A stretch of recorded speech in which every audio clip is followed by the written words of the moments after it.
Oke. Nah, oke. Pertanyaan yang berikutnya adalah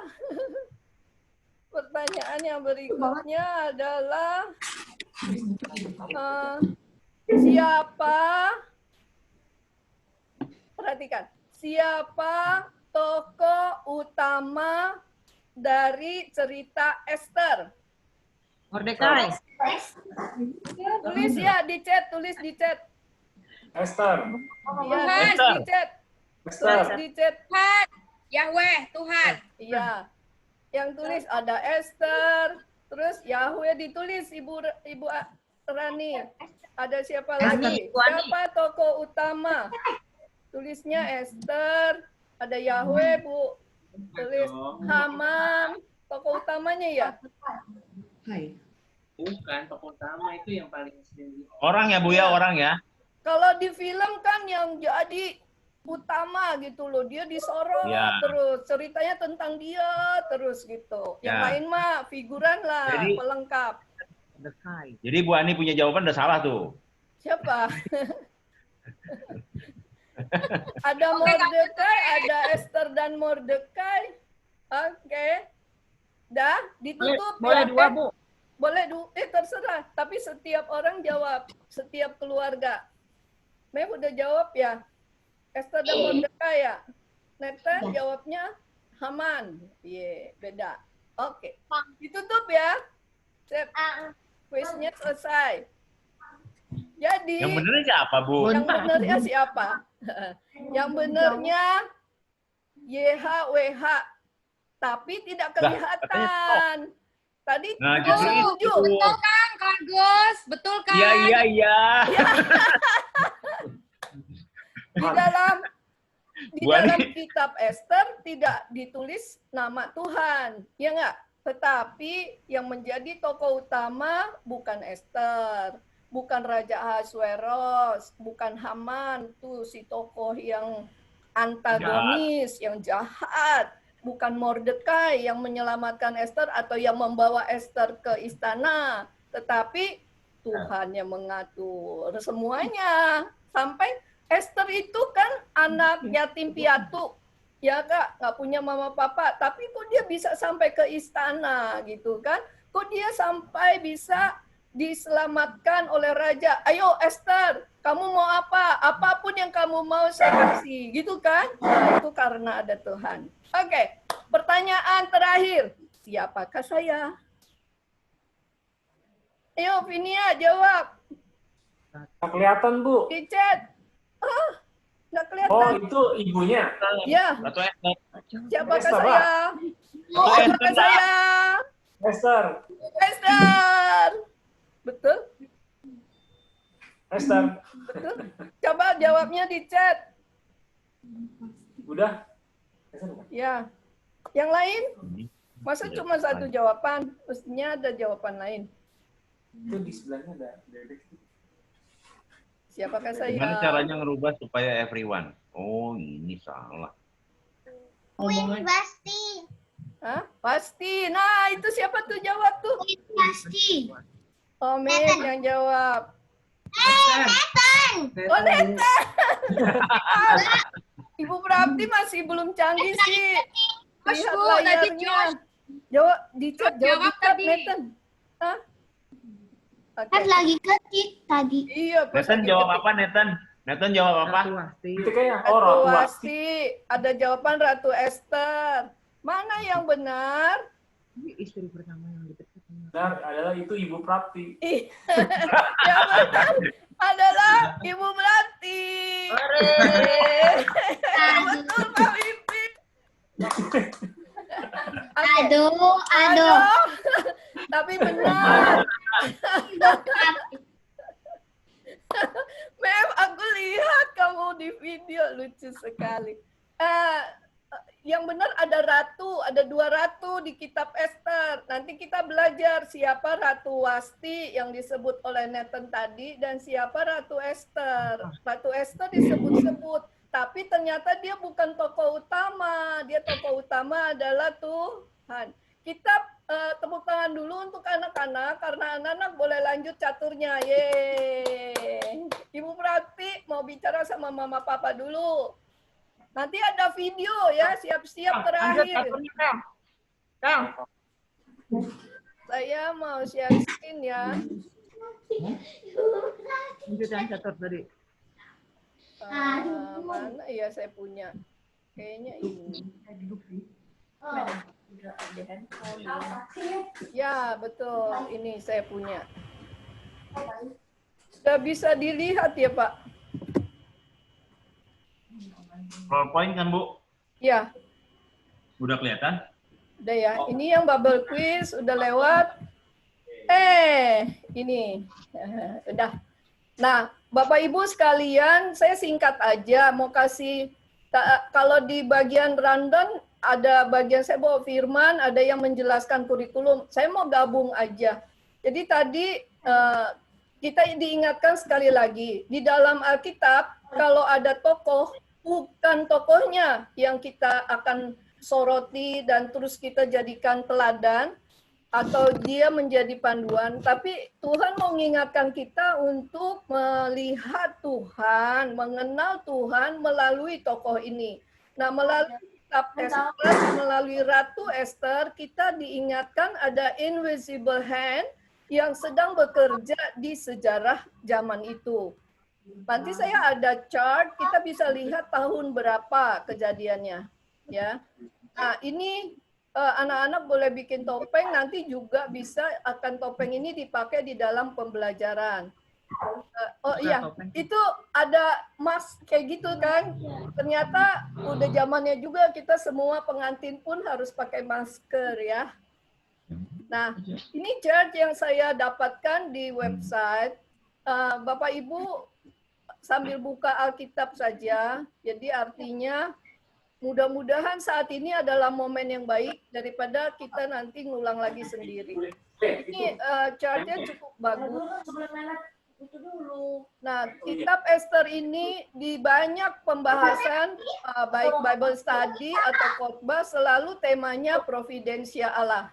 Providensia Allah ini di dalam pembelajaran kita semester yang akan datang atau semester sudah mulai hari ini terjemahkan di dalam kata Allah setia. Nah, kalau dari tadi Aseng juga udah sharing, manusia budayanya atau kemajuannya boleh berganti, tetapi Allah tetap. Dan orang tua bagaimana caranya mewariskannya itu kepada anak itu juga tetap. Karena apa? Karena Allah yang setia tidak berubah. Ini kita lihat umat Israel sewaktu mereka ada di kerajaan Persia. Jadi setelah Babel dikalahkan, kita belajar kitab Daniel baru ini ya, yang lalu. Itu kerajaan Babel. Jadi ingat bentuk itu apa? Bentuk patungnya.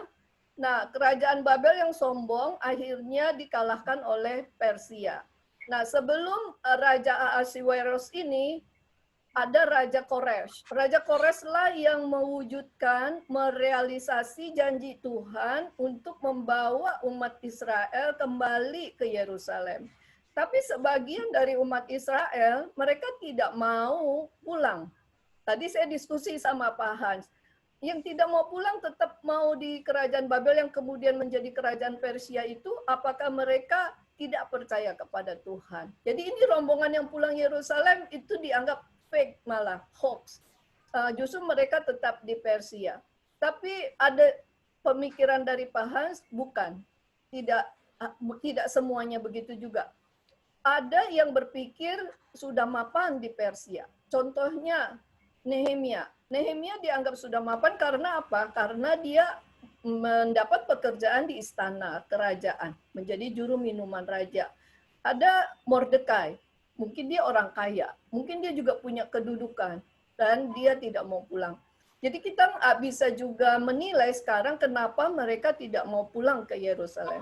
Tapi yang pasti, kalau kita lihat di garis sejarah kerajaan Allah, itu ada providensia Allah yang sedang bekerja.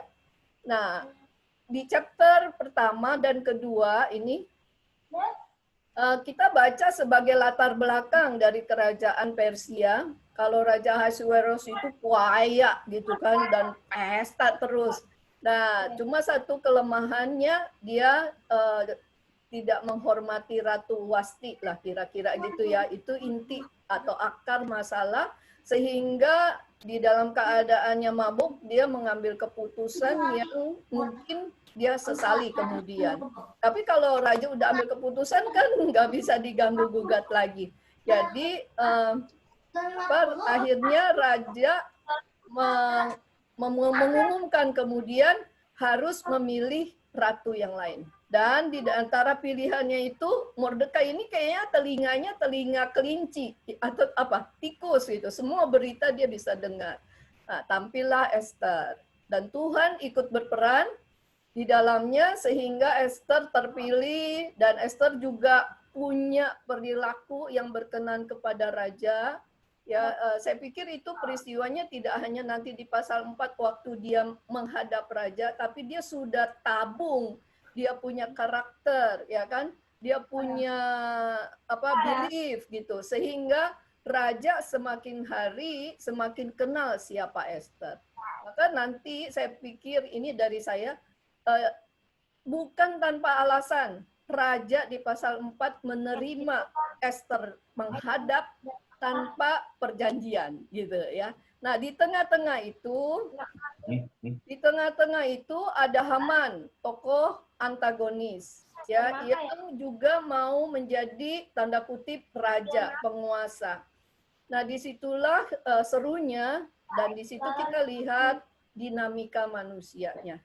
Nah, kemudian di pasal 4 dan 5 di sini menjadi inti dari kitab Esther, dan disitulah tetap menjadi ketetapan sampai sekarang diakui walaupun di kitab Esther tidak dicantumkan nama Tuhan, ya kan? Tapi tetap kitab Esther bagian dari kanon Alkitab karena tadi ada invisible hands yang bekerja untuk sejarah umat Allah ini, ya. Nah, dari situ kita melihat bagaimana pergumulannya Esther. Jadi dari Esther ragu, kemudian agak di-push oleh Mordekai, ya. Jangan kamu pikir kamu sudah di tempat yang enak, kamu bisa menikmati enaknya saja gitu. Kira-kira itu bahasa saya ya. Ingat, ada invisible hands yang membuat kamu menempati posisi yang sangat penting itu. Nah, akhirnya di dalam doanya 3 hari 3 malam itu, ya siang dan malam doa puasa, dia ajak orang lain juga puasa, semuanya untuk dia. Nah, dia memutuskan ambil bagian, ya ambil bagian dari rancangan jahat yang sudah dibuat oleh Haman. Apa itu rancangan jahat Haman? Dia mau membasmi umat Yahudi, umat Israel. Ya, jadi bayangkan seandainya Esther diam. Ya, bayangkan seandainya Esther, udahlah Mordekai, kamu tuh orang luar, aku udah di sini gitu ya. Kamu nggak tahu pergumulan di dalam dan kamu nggak tahu betapa bahayanya kalau saya ikut-ikut campur di dalam urusan kerajaan. Nah, itu nanti saudara-saudara pikirkan lebih ulang. Nah, di pasal 6 dan 7 ya ini dramanya, narasinya itu sangat menarik sekali dan dinamikanya itu sangat cepat. Bapak Ibu bacalah berulang, tapi harus bacanya penuh dari pasal 1 sampai 10 itu akan ketangkep kayak kita melihat satu film, movie ya, di mana Allah lah yang menjadi sutradaranya. Akhirnya di dalam klimaksnya Haman itu di sini. Haman digantung, malah Mordekai dapat hormat. Ya, dan ada momen di situ Esther berani untuk mengatakan sesuatu kepada raja, tapi juga Esther harus smart gitu ya di dalam memerankan dirinya untuk dipakai oleh Allah itu.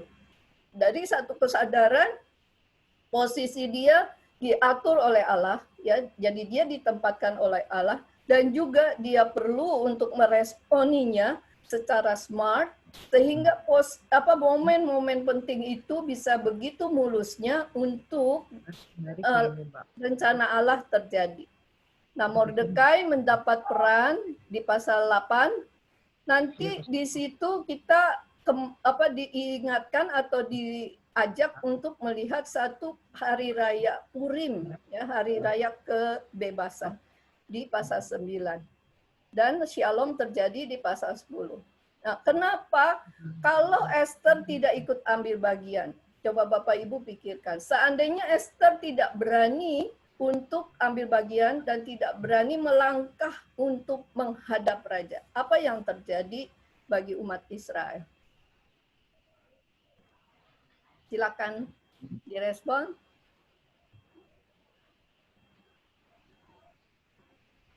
Kalau dia tidak berani melangkah, Menghadap raja. ya nggak bakal kejadian, Bu. Nggak bakal kejadian pasti. Terus apa yang terjadi? Yang pasti kejadian apa?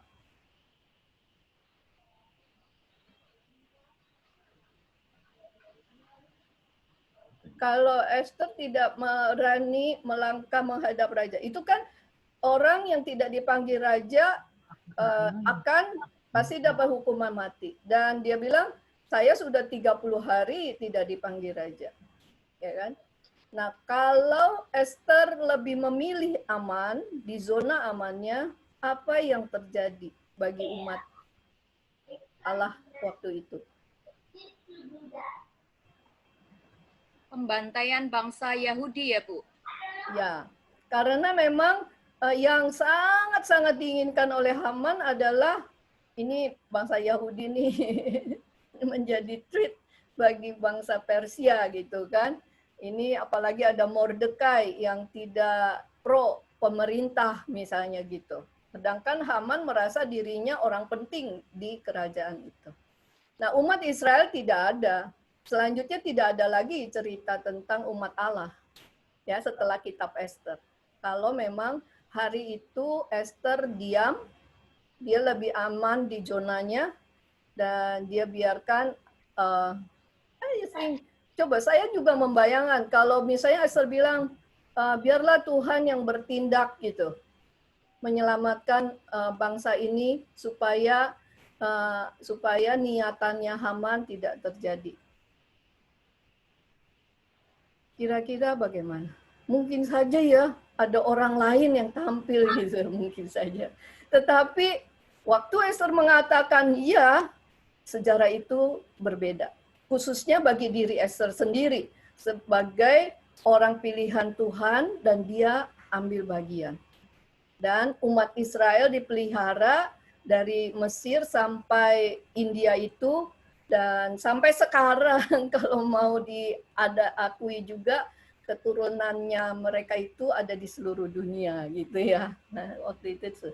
Nah, itu yang kita bisa lihat Allah yang setia, invisible hand, bekerja melalui satu orang yang mau berani dengar, taat, dan lakukan. Nah, kalau nanti diaplikasikan oleh kita, masing-masing. Pertanyaannya adalah apakah kita mau ambil bagian di dalam rencana-rencana Allah. Mewujudkannya sekalipun resikonya itu, ya katanya Esther kan sekalipun ini, kalau terpaksa aku mati, biarlah aku mati. Bahasa Indonesia kan terpaksa, kayaknya aduh ada unsur dari luar ya. Tetapi kalau bahasa Inggrisnya lebih mewakili, if I perish. Jadi artinya keputusan sudah ada di dalam dirinya waktu dia berdoa, berpuasa. Jadi ada relasi, ada interaksi antara dia dengan Tuhan gitu. Nah, dia rela untuk. Nah, disinilah gambaran Kristus. Ya, waktu Kristus, Yesus mau naik kayu salib, itu pun dia bergumul di Taman Getsemani. Sampai di situ ada momen genaplah rencana Tuhan. Ya, walaupun di dalam kitab Esther tidak ada tulisan kata Tuhan, tetapi disinilah kita tetap melihat Tuhan bekerja di dalam sejarah. Nah, itu tadi udah ya, seandainya saya mau kasih lihat dari outline kitab Esther yang dibuat oleh sahabat Kristus yang kita ikuti kurikulumnya. Jadi di sini hari pertama pendahuluan hari ini kita mau melihat secara keseluruhan, dan disitulah Allah setia, Allah yang memelihara, Allah yang sudah memberi janji kepada umat Allah, dan Allah yang terus menjaga umat ini.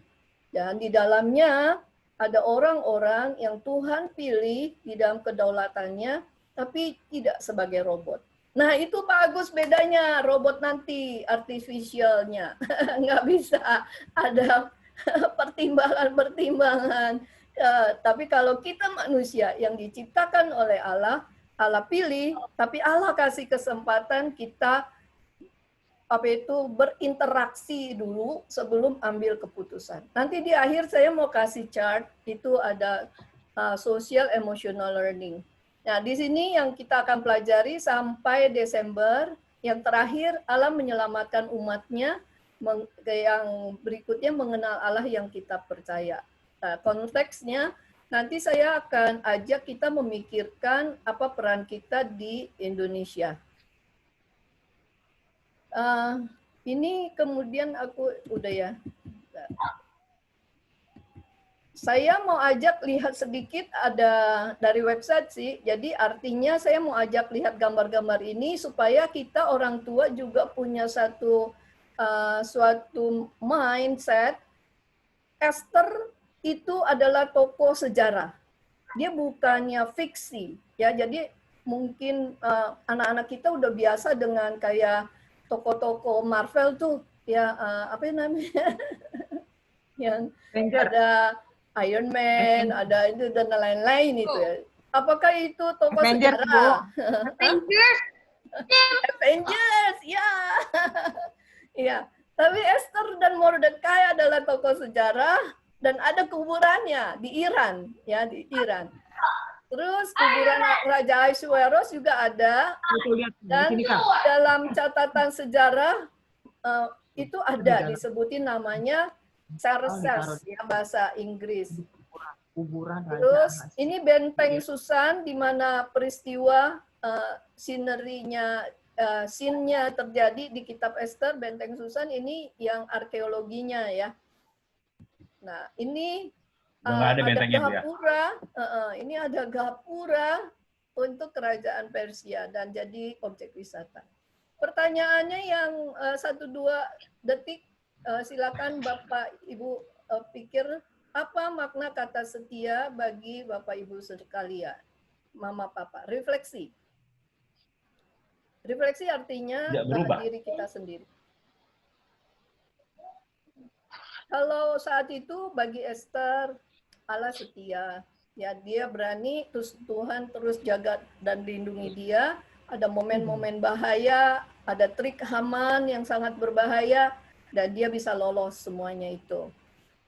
Bagi Mordekai juga, Allah setia terus dampingi di dalam setiap detik-detik bersejarah itu.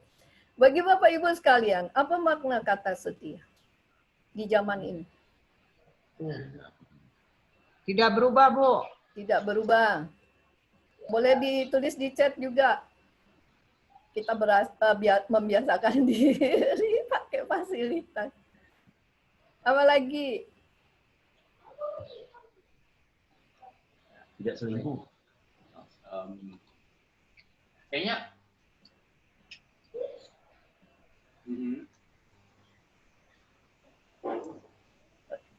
Sudah di chat, sudah ditulis ya. Jadi teman-teman lain bisa lihat.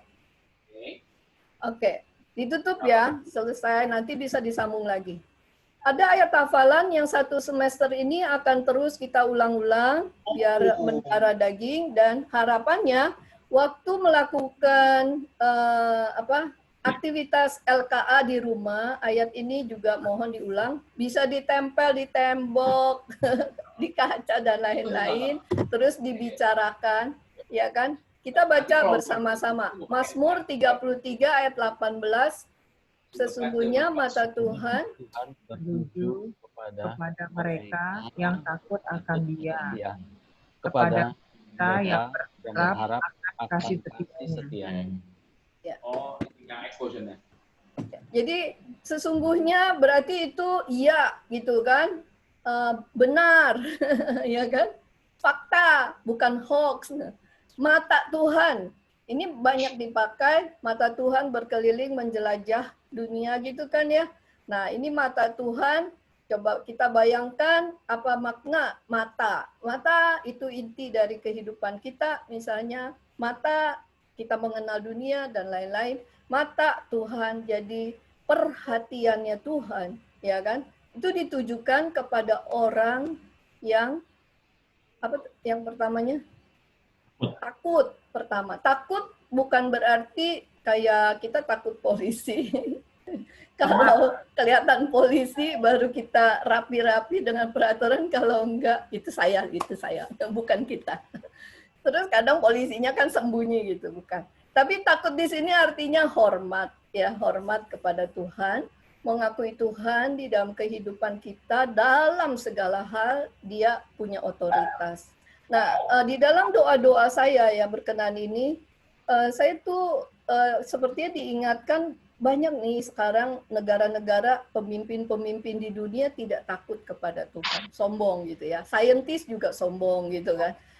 Mungkin juga pandemi COVID-19 ini mungkin ada orang-orang yang sombong yang tidak takut kepada Tuhan gitu ya. Mungkin.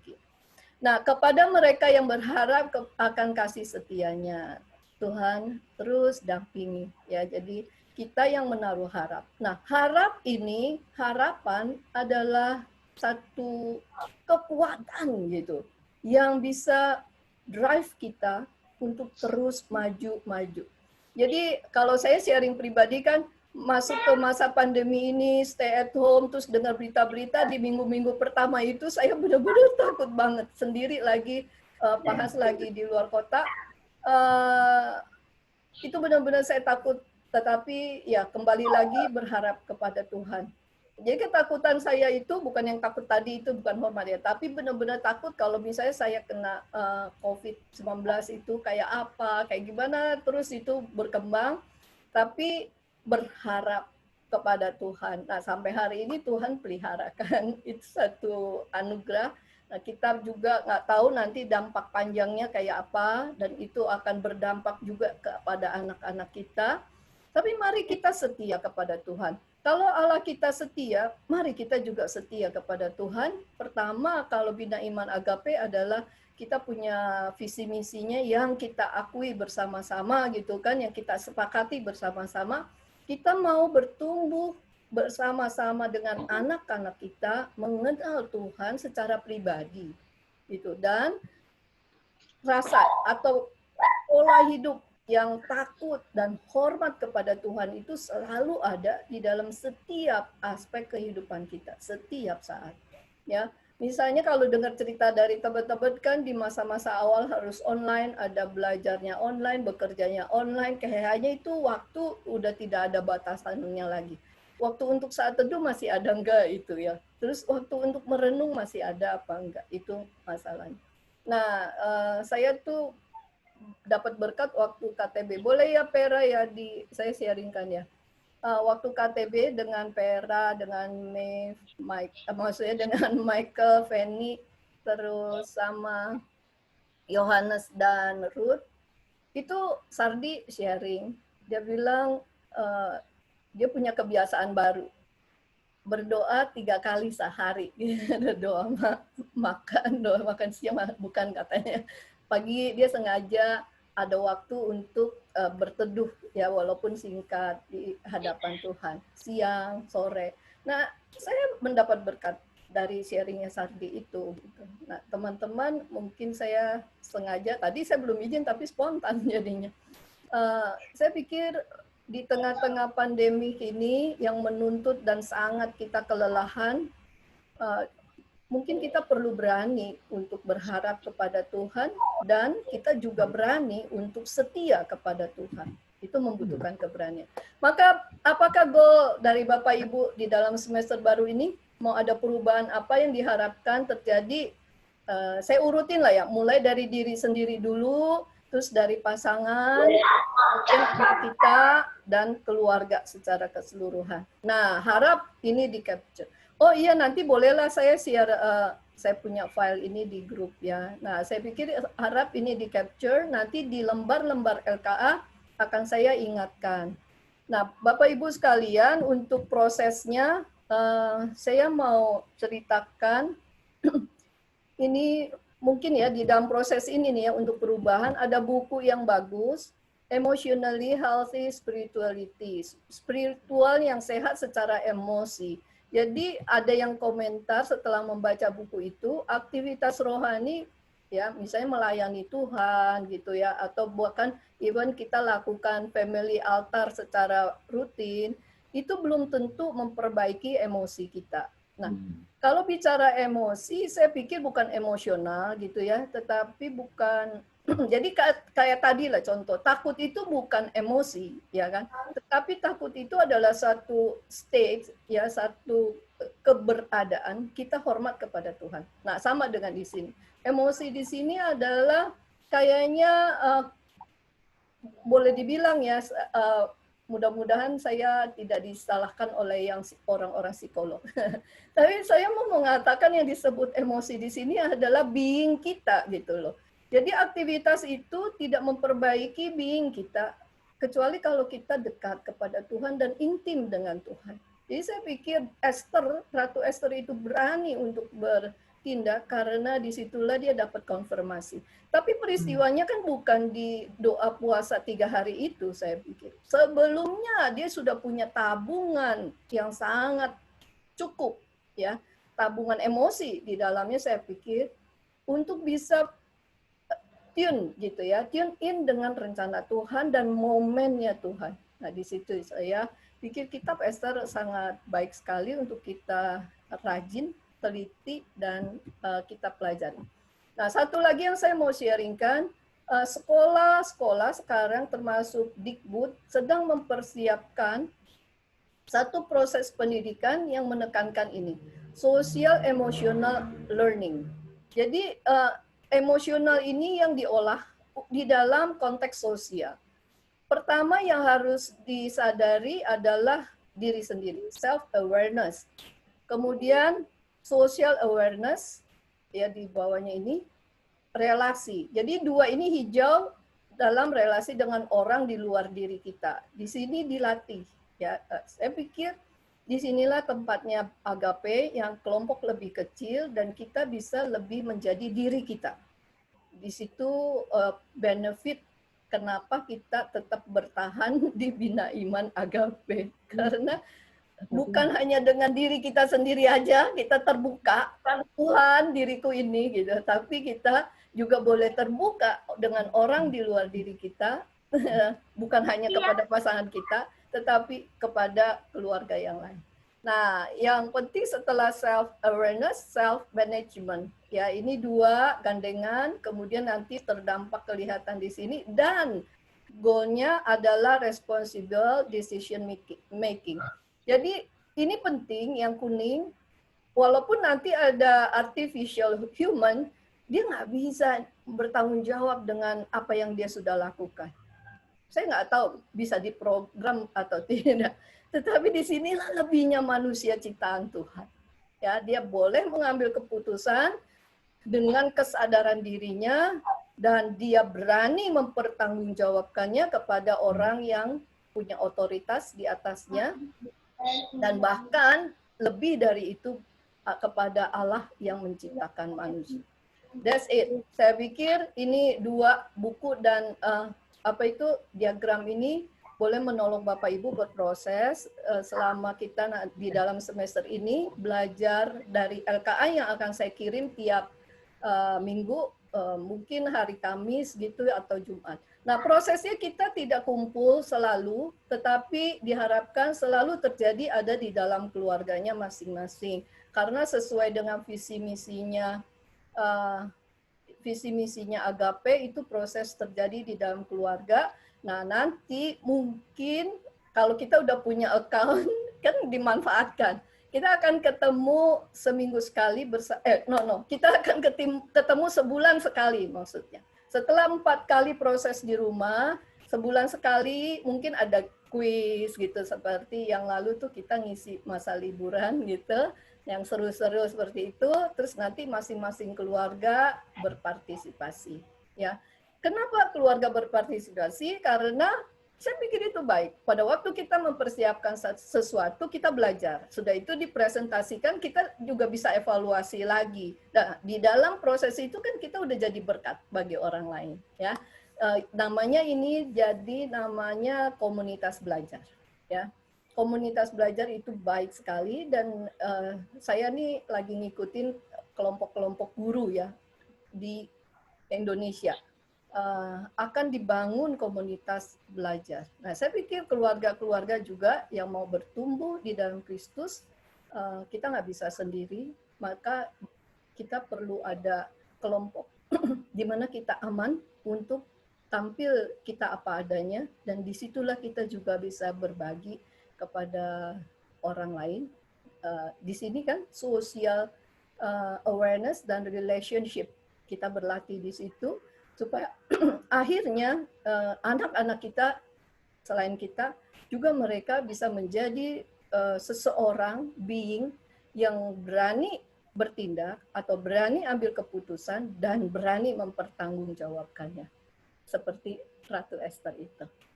Mari kita sama-sama berdoa. Sejenak Bapak, Ibu, Mama, Papa, berdiam diri, merefleksikan yang tadi udah kita renungkan bersama-sama. Allah yang setia, Allah yang juga sudah menunjukkan kebaikannya hari demi hari, yang ke depan kita nggak tahu apa yang terjadi, tetapi kan kita berharap pada Allah yang setia.